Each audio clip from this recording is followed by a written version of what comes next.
Radheshyam Japo Hare Krishna Hare Ram.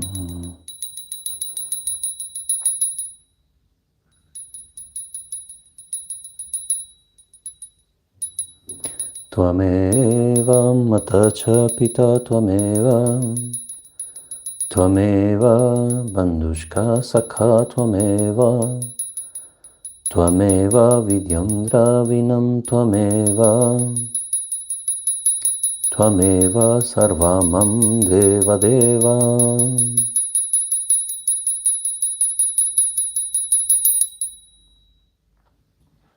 Om Tat Sat. Namaste Gurudevaya Sarvasiddhi Pradayine Sarvamagala Rupaya Sarvananda Vijayine. SRIMAD BHAGAVATAM Ki Jai. Book 3, Discourse 6, Appearance of the Cosmic Body.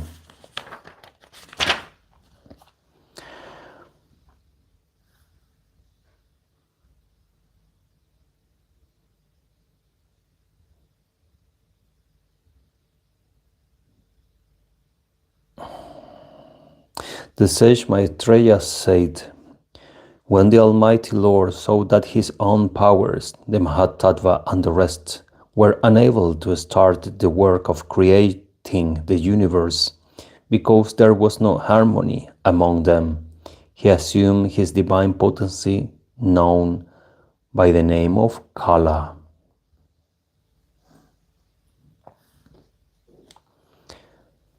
And simultaneously enter the 23 categories, the Mahatattva, the ego, the 5 senses of perception, the 5 organs of action and the mind, the 5 subtle elements, and the 5 gross elements. 3. Having entered these categories that stood disconnected, he united them by his active power, stimulating their dormant energy. 4. When they were thus rose into activity, the 23 categories, impelled as they were by God, evolved the cosmic body out of their own parts. 5. In other words, even as the Supreme entered them, that group of 23 categories which had taken upon themselves the work of creating the universe, partially underwent transformation as a result of mutual cooperation. It is this transformation of the 23 categories which goes by the name of the cosmic body, the abode of the whole animated and inanimate creation. 6. That all effulgent cosmic being dwelt with all the jivas that lie dormant in an unmanifest state for 1,000 celestial years, 360,000 human years.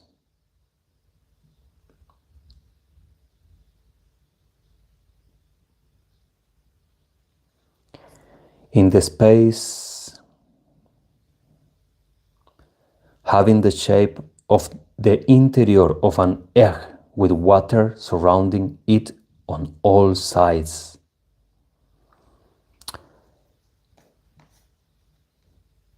Interesting. That all effulgent cosmic beings dwell with all the jivas that lay dormant in an unmanifest state for 1,000 celestial years. In the space having the shape of the interior of an egg with water surrounding it on all sides.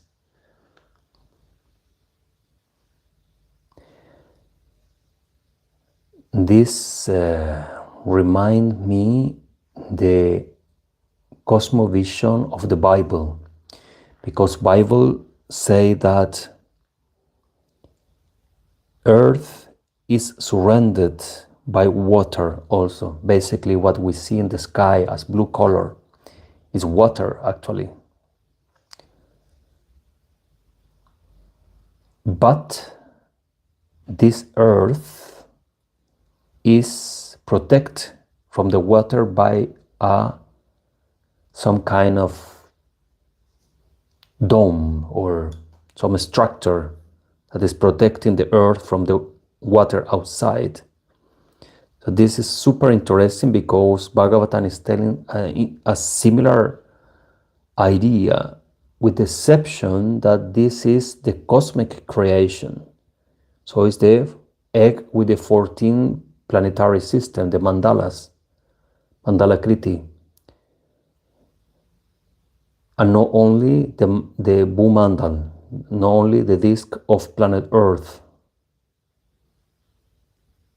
but it makes, is basically the same, actually, idea.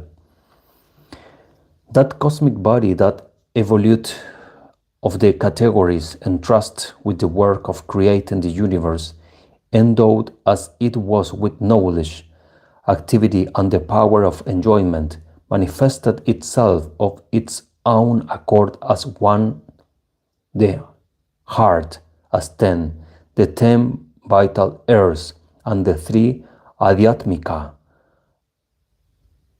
adidaivika, and the adibhautika aspects. As the totally of all the jivas, he is the sole support of all living beings. As an embodied spirit, he is a part manifestation of the Supreme Spirit, and as the first manifestation of reality. He is the prime avatar. The entire living creation takes its shape in him. 9. As possessed of Adhyatma, Adidaiva, and Adibhuta. Here is a note on Adibhuta. Adhyatma denotes the 10 indriyas, the 5 senses of perception, and the 5 organs of action, and the mind. The 10 indriyas and the mind. Adidaiva means the deities presiding over the indriyas and the mind, and the objects of the senses constitute what is known as Adibhuta. The cosmic being is of 3 kinds. As the prana, he is of 10 kinds, and as heart, he is only one. Another note reads, the 10 pranas of vital airs are known by the name of prana, apana, vyana, udana, samana, naga, kurma, krikala, devadatta, and dhananyan. The air which we inhale and exhale either through the nostrils or through the mouth and has its seats in the lungs is called prana. That which has a downward course and has its seat in the anus is known as apana. That which has its seat in the navel and is essential to digestion bears the name of samana. That which has an upward course and has its seat in the throat is known by the name of udana. That which circulates in every direction and is diffused through the body is called vyana. That which enables us to belch is known as naga. That which helps us to open our eyes bear the name of kurma. That which excites our hunger is known by the name of krikala. That which enables us to yawn is called Devadatta, and that which nourishes the body is known as Dhananyaya. Dhananyaya.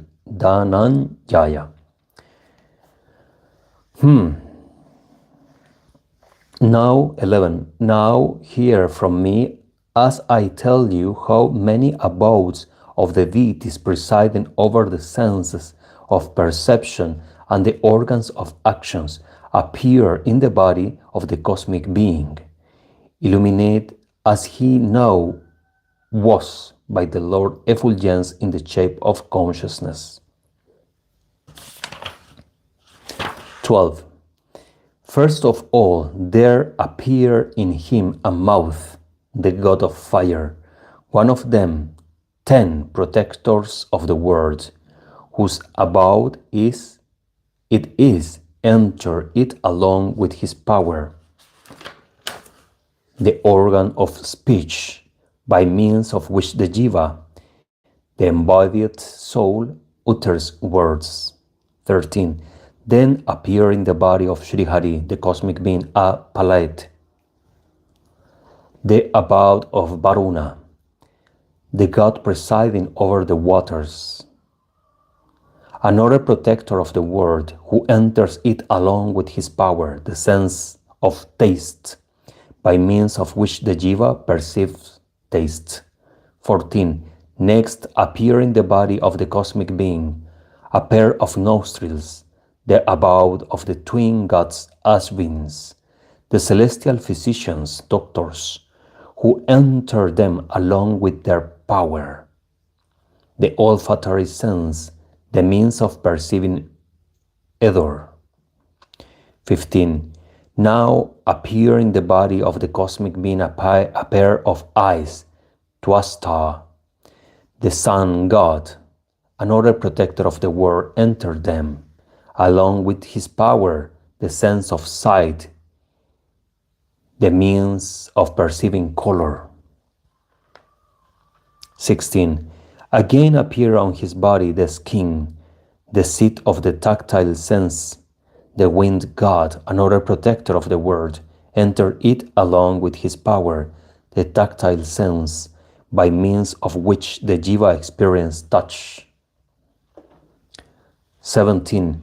Further appear in his body a pair of ears, the personal abode of Devatas, the deities presiding over the cardinal points, who enter them along with their power, the auditory sense by means of which the jiva perceives sound. 18. Then appear on his body the skin. And there's a note, let's read. The skin have been enumerated twice in this connection because it is believed to be the seat of two distinct senses, the sense of touch and the itching sensation. In the former case, the presiding deity is the wind god, while in the latter case, it is said to be the abode of the deities presiding over the annual plants or herbs that die as soon as they have ripened. All right?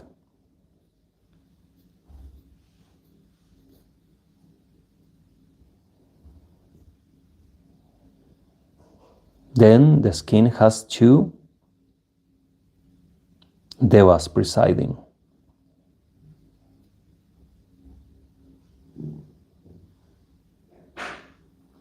The seat of the hair, the seat of the hair, the abode of the deities presiding over the annual plants or herbs that die after they have ripened, who enter it along with their power in the shape of the hair, by means of which the jiva feels the itching sensation. 19. Next appear on his body a penis, the abode of Prajapati himself, the god presiding over creation, who entered it along with his power, the capacity to procreate, by means of which the jiva experienced the joy of copulation. I have the feeling that we have been studying this previously in some previous chapters. They have been explaining All exactly the same, isn't it? 20. Now appear in the body of the cosmic being an Anus, the god Mitra, the one of the 12 sons of Aditi who presides over the sun by rotating for 1 month. A protector of the world, enter it along with his power, the organ of defecation, by means of which the jiva evacuates his bowels. Again appear on his body a pair of hands, arms, the god Indra, the lord of paradise, enter them along with his power. Then the arms are managed by Indra, along with his power, the capacity to hold and let go an object by means of which the jiva makes his living. Further appear on his person a pair of feet, legs, Lord Vishnu, the supreme protector of the world, enter them along with his power, the faculty of locomotion, by means of which the jiva reached the place he intended to visit. 23. Subsequently appear in him the intellect, the abode of Brahma, the lord of Sarasvati, the goddess presiding over the speech, who enter it along with his power, the faculty of understanding, the means of apprehending that which is to be known.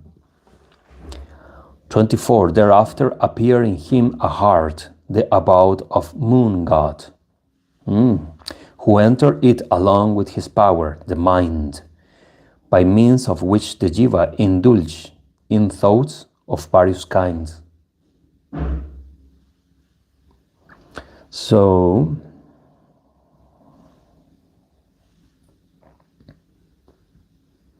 the moon deity resides in the heart of the jiva, of the body of the jiva, and he is the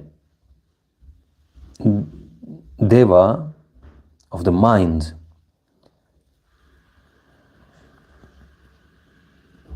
Made me think that it should be in the brain, but anyways, it's in the heart. So the heart has a mind. Interesting. 25. Subsequent to this appear in him the ego, the abode of the god Rudra, the deity presiding over the ego, who enter it along with his power, the feeling of egotism by means of which the jiva entertains the sense of duty. Then appear in him Ashita, a seat of intellection, the abode of Brahma, the deity presiding over the Mahatattva, or the principal cosmic intelligence, who enter it along with his power, the faculty of intellection, by means of which he, jiva, distinguish between right and wrong, etc. 27. From his head emanate the heavenly word, the heart, the earth from his feet, and the sky, the space between heaven and earth from his navel. In these regions are found the gods and other beings. So between heaven and earth are the devas and other beings, such as men and ghosts, etc. So different humankind, different kind of devatas and ghosts are in the area between the earth and the heaven. The evolutes of sattva, rajas, tamas respectively. Everything is in that area.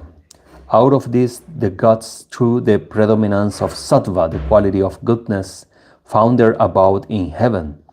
Human beings and other creatures that are useful to the latter obtain their residence on earth because of their rajasika temperament.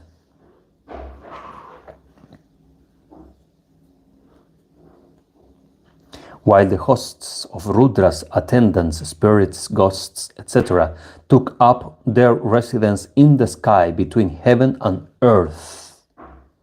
which represent the navel of the cosmic being. Interesting.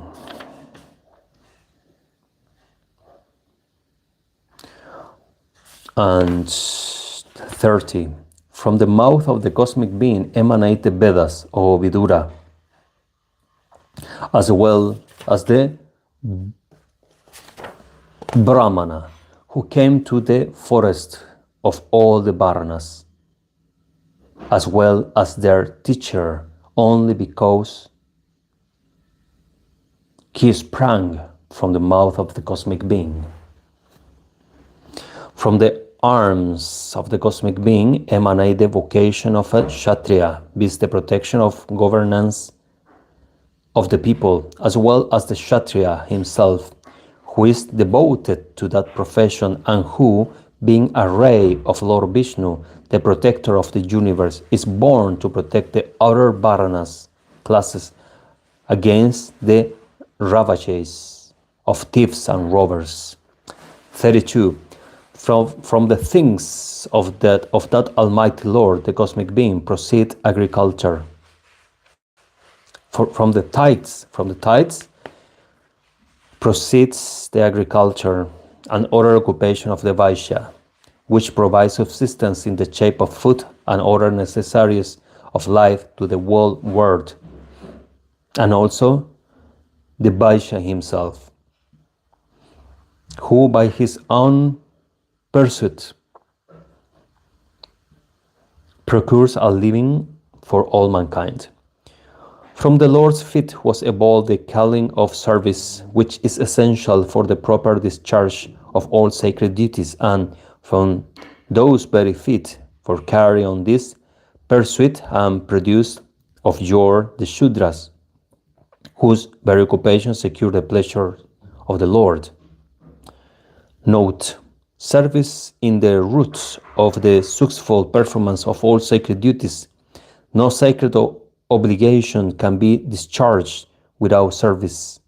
Hence the place of the Shudra, whose allowed duty is service, the roots of all virtues, is indeed high among all the Varnas.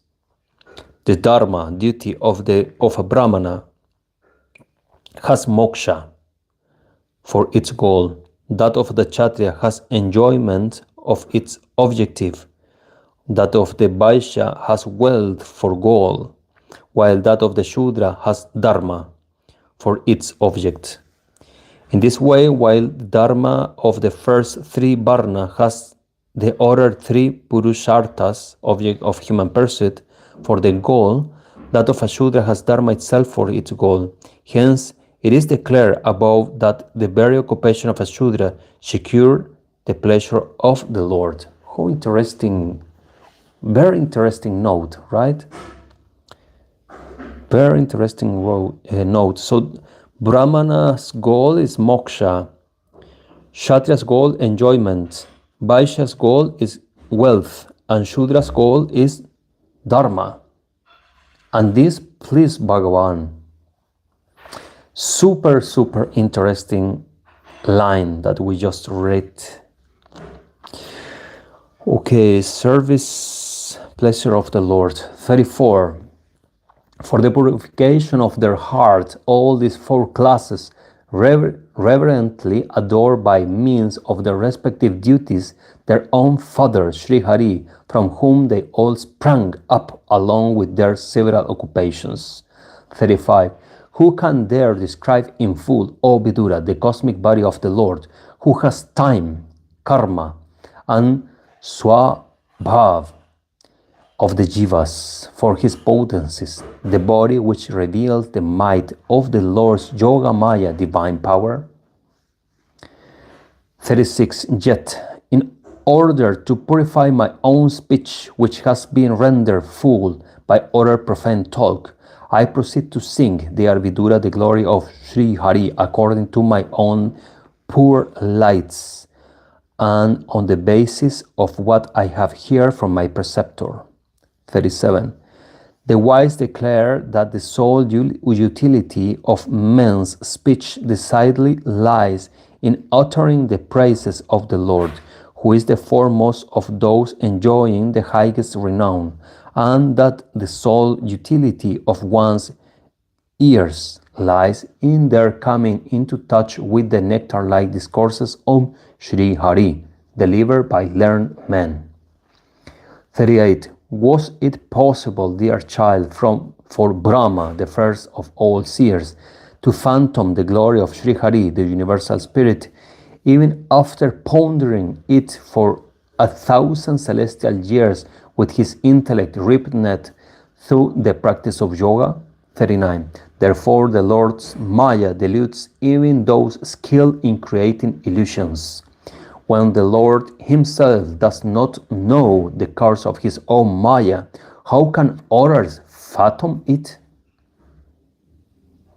When the Lord himself does not know the course of his own Maya, interesting line, how can others fathom it? No chance. 40. Obeisance to the Lord, from whom not only speech and mind, but even Rudra, the deity presiding over the ego, and the other gods presiding over the senses and the organs of action, return disappointed or unable to reach him. Thus ends the sixth discourse in Book 3 of the Great and Glorious Bhagavata Puran, otherwise known as Paramaham Samhita. Srimad Bhagavatam ki jai. Dvaipayam Vedavyasa ki jai. Mahavira Radharamana ki jai. Jai Nitai Jai Gaur Jai Sri Radheshyam. Tomorrow at the same time we will read discourse 7, Vidura's question. And soon we will continue with Life of Love and another interesting text called From Gaurang to Gaurang Das.